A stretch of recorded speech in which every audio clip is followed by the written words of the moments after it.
up. And I read it, and this is what it says. It's a quote from a speech that he gave, and this is the passage that changes my life. It's not the critic who counts. It's not the man who points out how the strong man stumbles or where the doer of deeds could have done it better.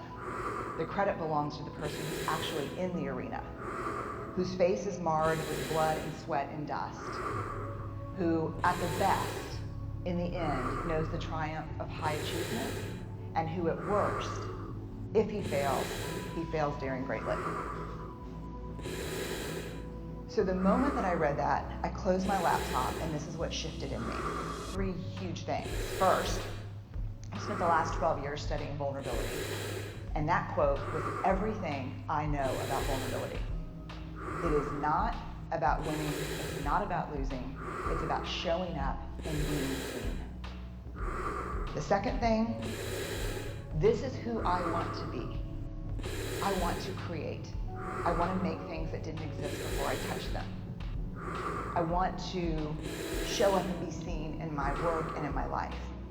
And if you're going to show up and be seen, there is only one guarantee, and that is you will get your ass kicked. That is the guarantee. That's the only certainty you have. If you're going to go in the arena and spend any time in there whatsoever, especially if you've committed to creating in your life, you will get your ass kicked.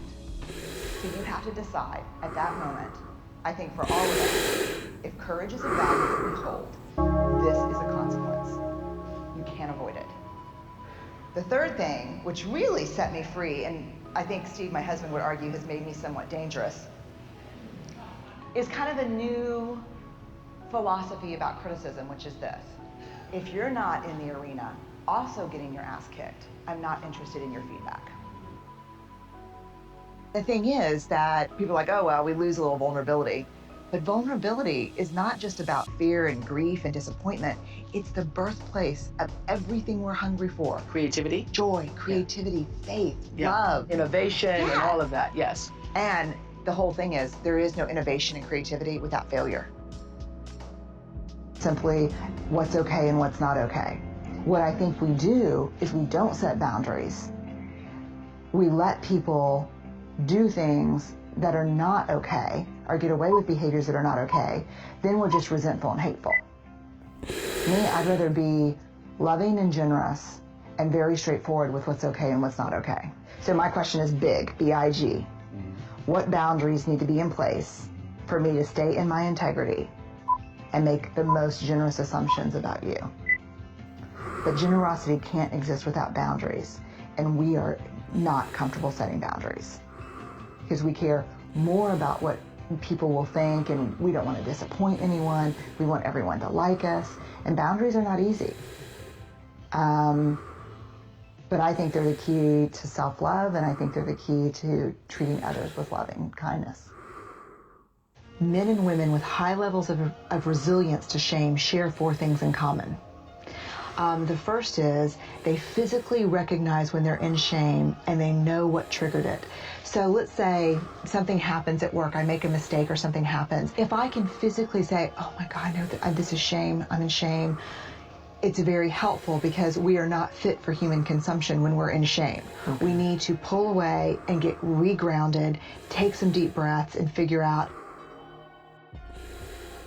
how to respond. One of the things that makes shame worse is normally when we're in it, we act out. For example, the mother that I interviewed, she fills her car up, she goes into the gas station. She goes to pay, her credit card's declined. The man shames her in front of the other patrons, makes her leave her wedding band and her wallet and leave with just an ATM card. So she's filled with shame. She gets in the car, she slams the door.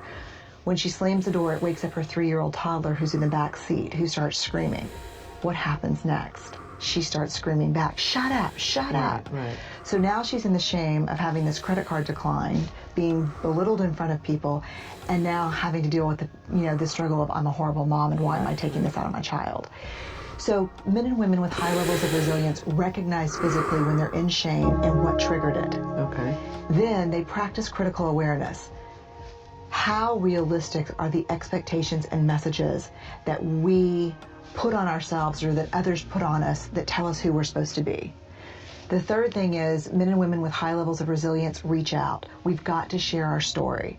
We breathe through it, we recognize we're in it, and then we call and say, hey, Patricia, it's me. You're not going to believe what happened. Can you listen? It's hard. And if I were to call you and say, oh, Patricia, it's Brene, I'm so embarrassed, that would mean one thing, right? But if I were to call you and say, Patricia, it's Brene, and I'm really struggling with some shame, that's different. It's a different conversation. Right. Shame cannot hold on when we name it. Right. So it's not just, an academic pet peeve. I want everybody to get the semantics correct. Men and women with high levels of shame resilience use the word and talk about the emotion. I did not find any evidence of that at all. What I found is authenticity is a practice, and you choose it every day, sometimes every hour of every day. And it's a practice. It's not, I just wake up and, hey, I'm authentic.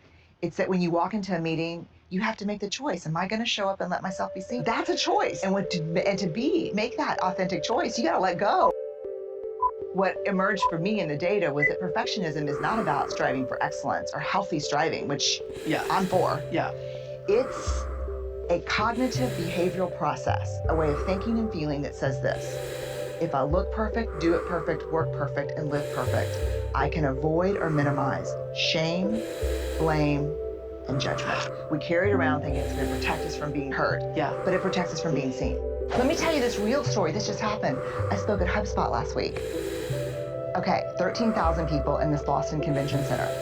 It's like 10 minutes before I go on, and I look at Twitter, and this person sends this tweet out that says, why is Brene at HubSpot? Why is @Brene Brown at HubSpot 2015?